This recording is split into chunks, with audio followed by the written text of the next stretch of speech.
All right, welcome to the Pharmacy Technician Program breakout session. We're here to talk a lot about what our program is about and what we have to offer and what kind of options there are for those who are interested in our program. I'm Leanne. I've been with the program for about 8 years. I am actually a pharmacist and a PA, and I went to UW School of Pharmacy and worked in a variety of fields of pharmacy before I kind of got into education, and now have been taking care of the Pharm Tech program at North Seattle for quite some time. I'd like to start off with a trivia point. I encourage you to unmute and answer and chat. It's a small group. I think it's great to just kind of talk about things as we go through the slides. I thought we'd start with this one because everyone knows who this person is, right? Any ideas?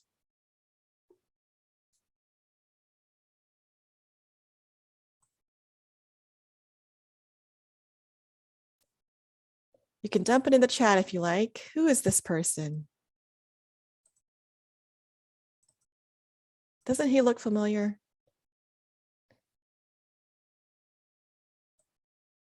Well, it's Chris Hemsworth. Hello. Would you like some help getting? Hi. Oh, yeah. Can you all hear me okay?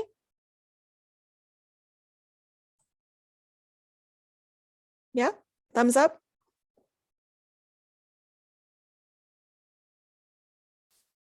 Well, this is Chris Hemsworth. He's the actor who played in Thor, okay, in the Avengers. I'm sure you've seen the movie or seen something about the movie somewhere.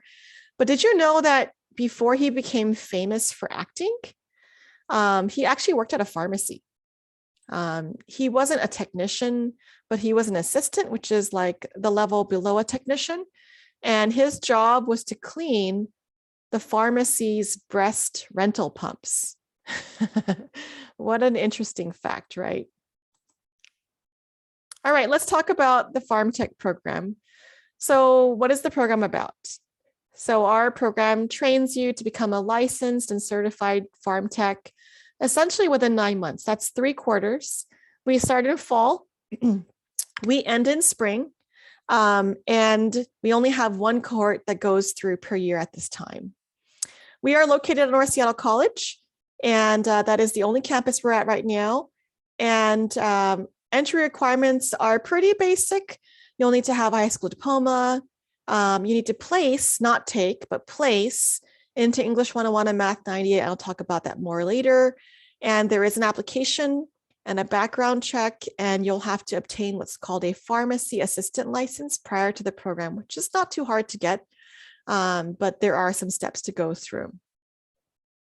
So what would you learn in the pharmacy program? So we're a pharmacy program. Naturally, we're going to learn a lot about medications. Okay, we learn all about them, how they work, why people take them, how to take them correctly, and how they're prescribed by a provider like a doctor. Believe it or not, there are more than 20,000 medications approved by the FDA in our country. So today there's like over 20,000 medicines out there. And don't worry, we're not going to learn all 20,000. That would be quite a goal. But we will cover the tip of the iceberg by becoming an expert at the top, like 200 plus, maybe almost 300 drugs that are most commonly prescribed in our country. Also, we will learn about the different types of pharmacies out there and how to work in each of them. Okay, and you probably know about the community pharmacy like you see on the screen here. These are like our retail stores like Rite Aid, Bartell's, Walgreens, CVS. But we actually also have pharmacies in hospitals, right? So in the hospital, you have the pharmacy that takes care of patients who are staying in the hospital overnight. So they do a lot of IV medication making and syringe, drawing up medicines and preparing like chemotherapy. That occurs in the hospital. And the hospital also has an outpatient pharmacy for patients who are done with the hospital. They're leaving, they're going home. So there are pharmacies specifically for them, and techs work there. And we also have techs that work in the emergency rooms. And they do like patient interviews, and they take care of taking in like patient medication histories. And so it's kind of a fun, neat part of pharmacy as well. Then you have what's called the long-term care pharmacy, which most often is taking care of a nursing home.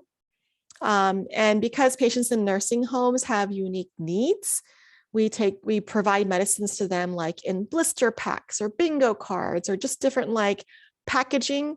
So it's easy for the patient to like take their medicine and also easy for nurses to administer their medication to the patients.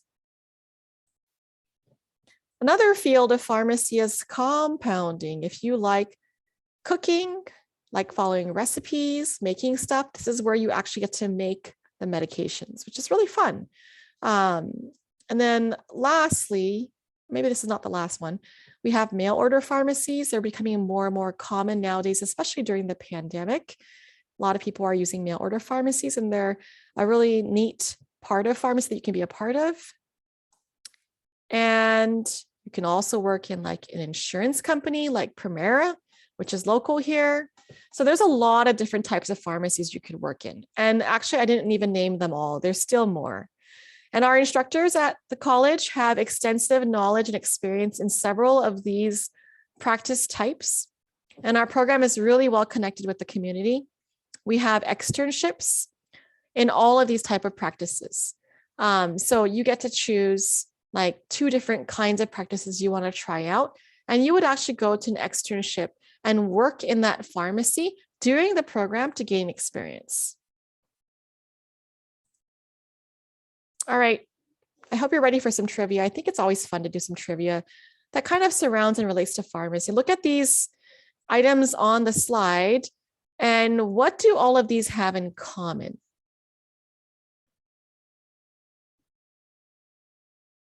Any ideas? They are all drugs. Oh, see? Very, very smart. You're right. Yes, they all contain a medication, right? Yes. And we know that that's caffeine, or maybe for a lot of the sodas, right? They all contain sugar. I've heard that answer a lot too. It's kind of like addictive, like a drug, right? Even medications contain sugar.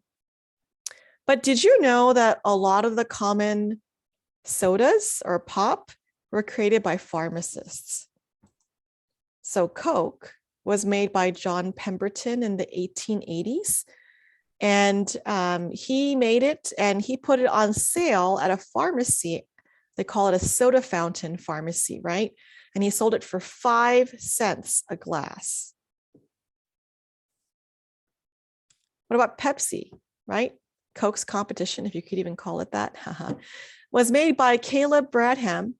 And he used to call Pepsi Brad's drink. He named it after his last name, Bradham. This is back in 1893. So he was a pharmacist. Next, this is probably more commonly known. Dr. Pepper was made by Charles Alderton back in the 1880s, similar time frame as Coke. And this was called Liquid Sunshine.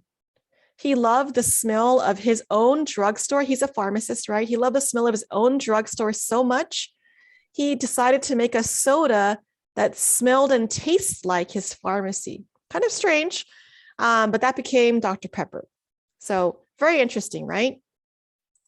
And prescriptions, Ben Franklin was actually the founder of pharmacy in the US, amongst his other skills. He is the guy who created the first separate dedicated pharmacy space here in our country back in the mid-1700s. So just a fun fact for you to put in your back pocket. Okay, we'll move along. What kind of prerequisites do I need to have to get into this Pharm Tech program? Well, you'll need to test into English 101 and Math 98. It means you don't have to take 101 English, but you have to test into the level. So either you took English 98, which is lower than the level and passed, or you finished all of your high school English, and then you are able to just get right into English 101. Or if it's been a while since you've been in school, you can take the placement exam on campus. And as long as you place into English 101 level, that suffices the prerequisites. Math 98 is a level that's sort of at the trigonometry level. So you don't have to take Math 98, but if you complete a course prior to Math 98, you will qualify for the 98 level prerequisite. And if you took any other math class that was higher, obviously that will suffice and qualify as well. Those are our only academic prerequisites. And then we have all kinds of advising opportunities so you can learn how to apply to the program. If you go to the website here, and if you also Google North Seattle College, Pharmacy Technician Advising, you'll also get this link as well. There is a video, a recorded video that walks you through the steps of how to apply to the program. And then I also offer virtual advising sessions on Zoom on the 2nd and 4th Wednesdays of every month from 6:30 to 7:30.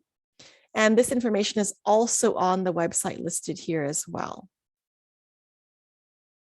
In a nutshell, I'd like to show you that to apply to the program, there is a short application form, like an actual form to fill out.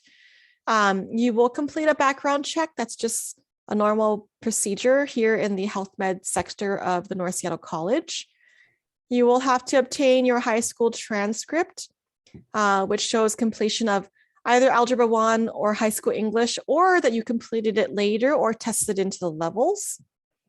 You will need to provide a copy of your ID. It doesn't have to be a driver's license, but something that's state issued. It has to be a color copy. Nowadays, we're doing application packets by email, so you could take a picture of it and that's a color copy. We do need a copy of your high school, either GED or diploma. You will obtain a pharmacy assistant license, and that is explained to you in further detail in the video that is in the advising session, or if you come to my Zoom, I can explain how to obtain that. And then there is an application fee of $35. It can be paid online or in person, and I can help you with getting that completed as well. So that's like it for application requirements.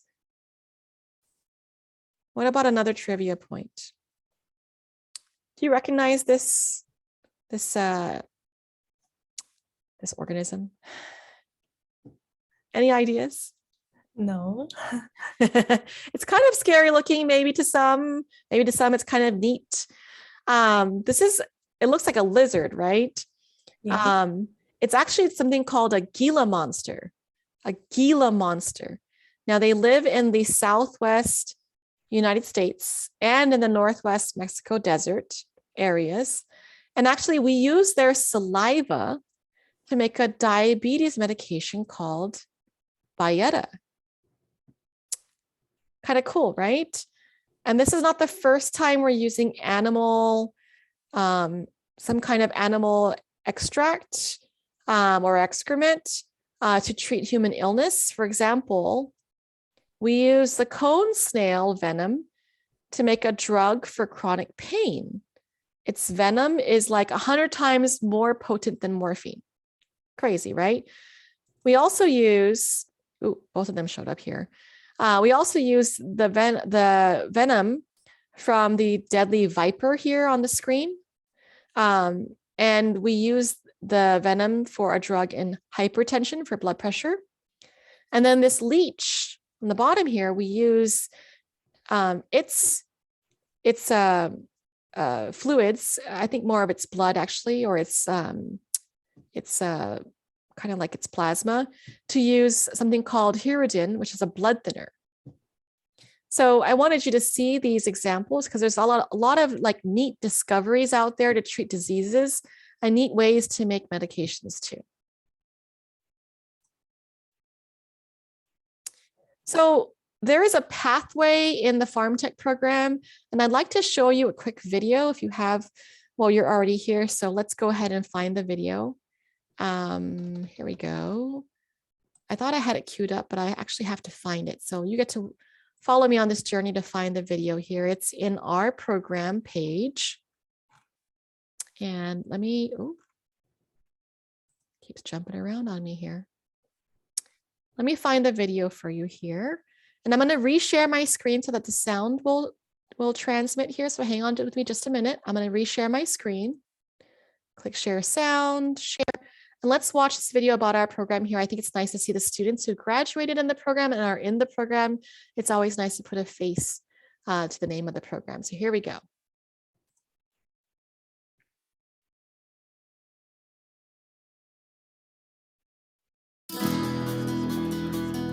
North has an excellent reputation. For the program itself specifically, it changes you, you know? And to me it seemed better because they had more variety as far as placement in the externship experience. That's by far would be one of our recommendations, is that they produce very good quality students. From people that I've talked to outside the school, I would have to say that it's one of the most successful programs in the area. I consider it the best in the state.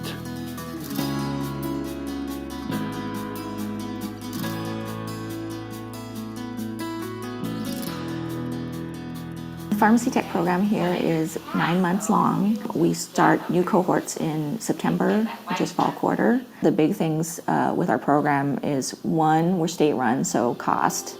2, we have a lot of the nice technology. And 3, we have staff that have been in the pharmacy field for quite some time and are still in the field. Students do first quarter intense lecture courses, and then second quarter they do a combination of classes and externship. Third quarter they do a combination of classes and externship. It's less time consuming than other programs, but efficient. They have to do 432 hours of externship, preferably in 2 different sites. So I did my externship at Walgreens, 15th and Market Street in Ballard. My second externship is at Ballard Plaza Pharmacy, which is a compounding pharmacy. Now I'm working in a specialty pharmacy where I'm doing my other half of my externship. And being that it's specialty, I'm doing cancer drugs, drugs that normally no one would see in a regular pharmacy. We do have some students who go to long-term care, as well as inpatient hospitals like University of Washington, Harborview, Swedish. A lot of students get a job from one of their externships. As long as you put forth the effort and show them that you are willing to learn and you can do everything that they need you to do, if they have an opening, they're going to want to hire you because you've already done the training. I have hosted and worked with plenty of students from the program, and I've employed a lot of them. They are well trained, they are very professional, they take their job very seriously, and they're passionate about their work. Actually, we've been fortunate. We've actually hired 3 pharmacy technicians that have come out of North Seattle College. And personally myself, you know, I got hired before I graduated. That's convincing for me at least. The program has minimum requirements for prerequisites, Math 98, which is basically a little bit above intermediate algebra, and then as well as English 101. But usually students who do well are hardworking students, students willing to put the time and effort in studying. The other thing I would say a big factor is loving people, because there's a lot of patient interaction. So I think your ability to be able to communicate with people and to be able to relate to people, to show empathy for people, allows you to become an excellent technician or an excellent pharmacist. I think the caring piece is truly, truly the foundation of what we do. High-tech equipment. One of the things that we have is a Pyxis machine, which is an automated dispensing system that inpatient facilities use. Students are also doing data entry for outpatient scripts. We use a software system called QS1, where they learn how to read SIG codes, doctors' handwritings, and then they enter the prescriptions, interpret what he or she is writing on the prescriptions, and then type it in a way that patients can understand it. And then the last thing we do is we do sterile and non-sterile compounding.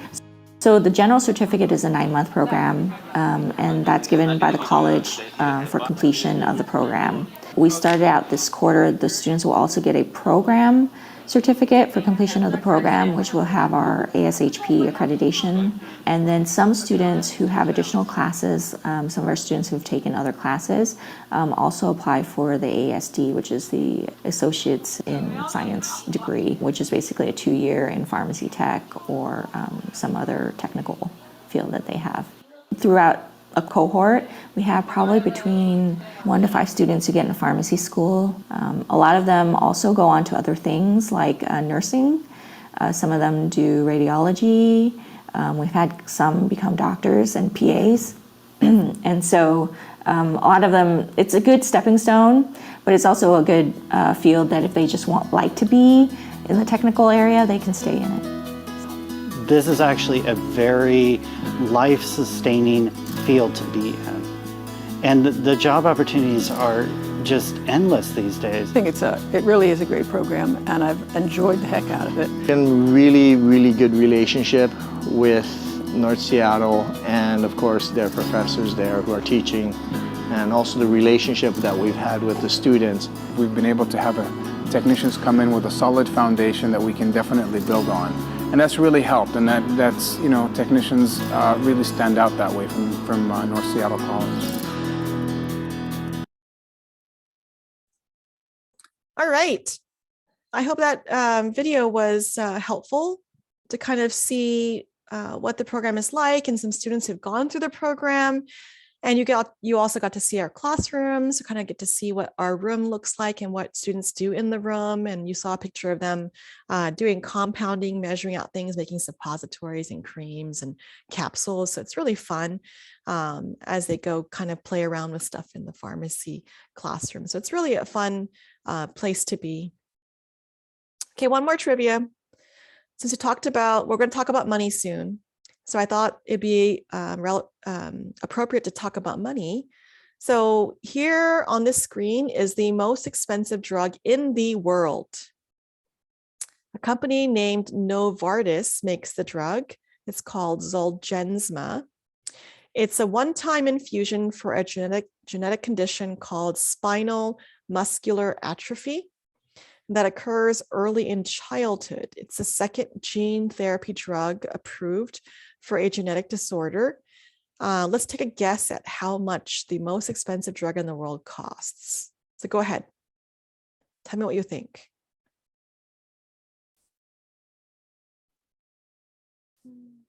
$1 billion. All right, I have a wager for $1 billion. I just guessed the most expensive one. Yeah, go for it. I know it's when it gets past like that amount of money, it's like, it's just ridiculous, right? Anyone else? Another guess? I think 2 million. You're gonna go for 2 million? Okay. Okay. Well, guess what? It is $2.2 million for one dose. Just one dose. But guess what? The good news is only one-time treatment in a lifetime. It's not like a monthly infusion. And the best news is that it seems to be working and saving the lives of the kids who have this paralyzing genetic condition. So it carries a hefty price tag, but it is working, and we're very happy about that. All right, so like the video mentioned, students complete an externship during winter and spring quarters. All students will complete 432 hours of externship to graduate. And students, all of my students really have job offers by the time they graduate. We have over 30 different pharmacies connected to our program for externship. And for example, our current cohort of students right now, we're not even halfway done with spring quarter yet. So they still have, I don't know what, like 6 or 7 more weeks left of the quarter, but I already have a couple of job offers going on for the students, and it's only April. So, and if you've never checked out a job site like Indeed.com, just type in the words pharmacy technician, comma, wherever you live, Seattle, Federal Way, Kent, okay? And you will see how many jobs are available out there. There are so many jobs. In this search that I made, there are over 400 jobs available. And that's just the Seattle area. And they're for all types of pharmacies, community, long-term care, hospitals, all kinds of jobs. And the stats show that the growth rate of pharmacy jobs is growing incredibly. Okay. It's close to like 15 to 20% per year of growth rate. And the starting wage now, after just 9 months of the program, is like $20 to $22 to $23 an hour. And with a few years of experience, technicians are making well into the mid-20s. And if you continue to gain experience, and let's say you decide to join on to like a specialty position or like maybe a managerial position, some of these technicians are making up to like $38, $39 an hour, which is really good. And Washington State, we have the highest wage in the country for pharmacy technicians. So you're really in the right state. And that's a pretty incredible wage for a 9-month degree.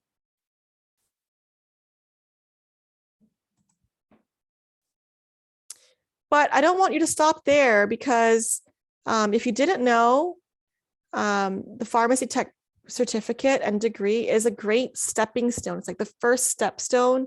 Like if you're just interested in healthcare, you just want to try out something in healthcare and then get paid while you think about future plans. Like some of our students go to be a pharmacy school, which is a doctorate of pharmacy degree.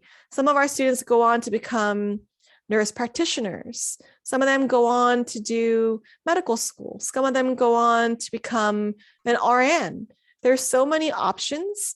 And it's nice that once you finish this 9-month program, you're already making money in the healthcare field, you have experience, and then you could work towards your next step in healthcare, whatever that might be.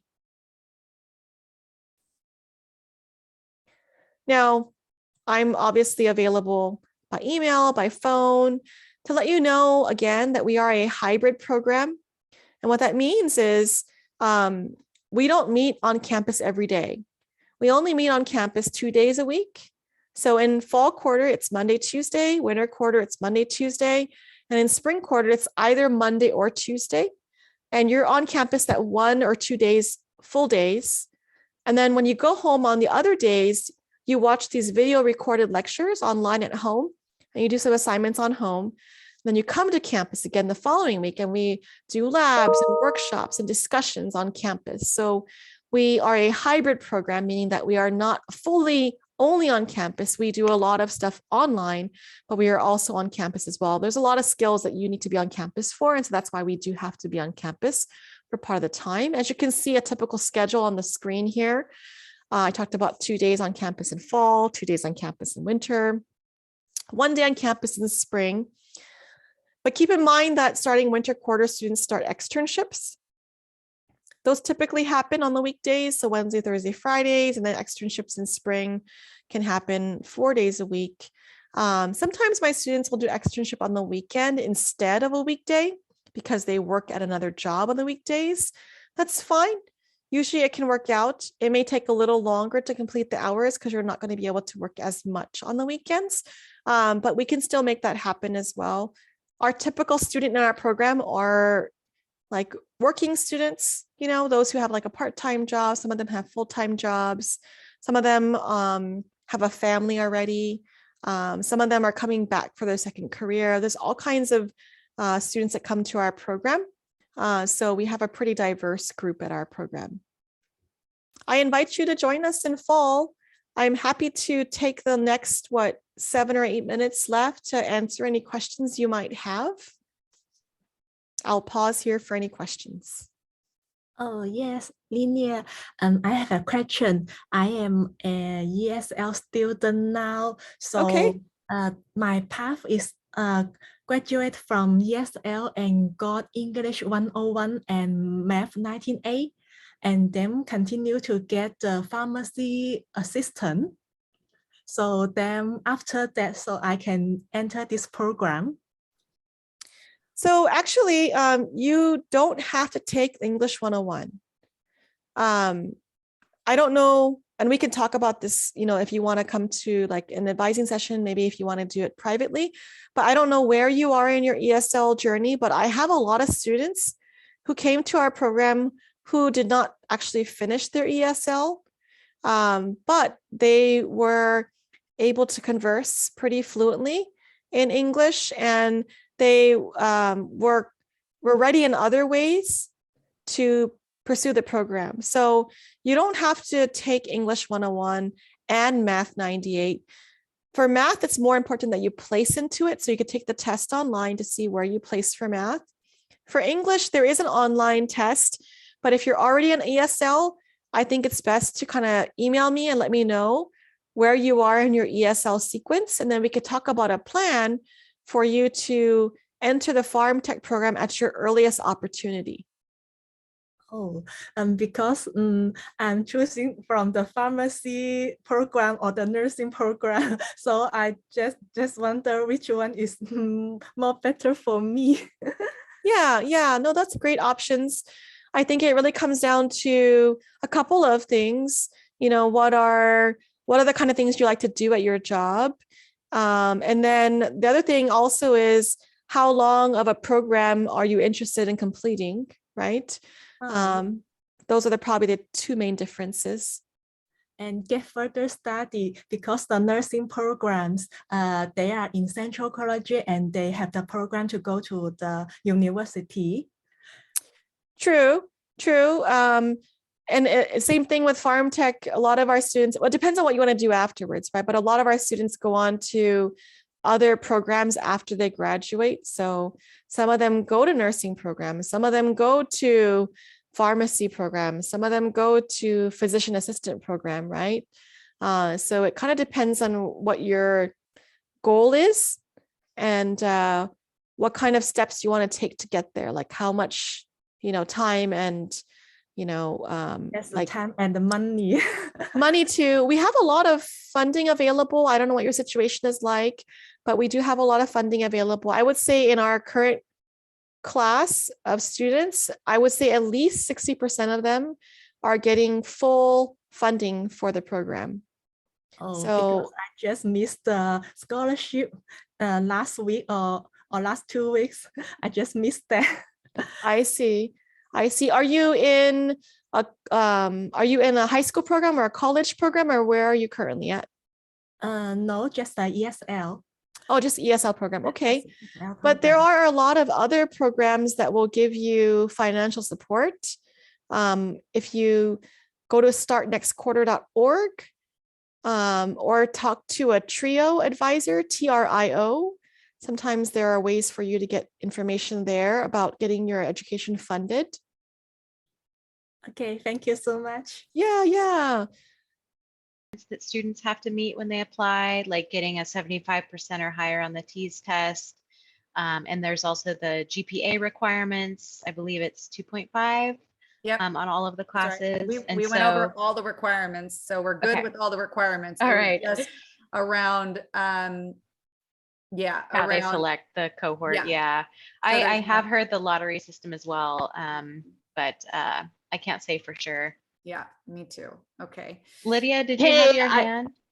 Yeah, I was just going to say, I know that a big determinant is getting all of your paperwork in and completed. So last time I talked to Jordan Batchelor, it was the one who was advising for that, or like doing the admissions advising. And he said that not only do you have to have like your transcript evaluation form in, but it has to be like evaluated and things. So get your paperwork in ASAP, because if it is this competitive, they aren't going to even put names that aren't complete into that lottery. But that's the only piece of insight I have. I don't know exactly how the lottery and things work. I just know that getting all of your stuff in prior to applying is really important. Right. Okay. Well, thank you. Welcome back, everyone. We hope you enjoyed your session with whichever breakout room that you were in. And we'll go to the next screen. I want to offer for you to give some feedback. Here is the link, and we're going to pop it in the chat for you as well. So feel free to give us some feedback so that we can make this better for you for next time. And hopefully this won't have to be virtual for long. There will be lots more in-person opportunities to do what we're doing today. Next slide. Want to again remind you, there are more of these happening this week. Same time every day. Next slide. But the real big perk is that in-person 3 to 6 p.m. Next slide, open house right here. So Health Education Center, May 2nd, 3 to 6 p.m. Parking is doable, refreshments provided, classrooms open, faculty and staff available to talk to, and Seattle Central on Wednesday, May 4th. Next slide. So remember, we're a family. So there are 3 campuses for you to keep exploring: North Seattle, Seattle Central, and South Seattle. We all welcome you. And we're all so happy that you're interested in potentially attending one of our programs at one of our campuses. Next slide. Last one. I love it. So thank you everyone in the room. We're around here for another minute or two to take questions in the chat. But have a wonderful rest of your Monday evening. Thank you very much. Thank you too. Thank you, all of you. Thank you, everyone. Information. Thank you, presenters. Have a great evening. Thank you, Gina.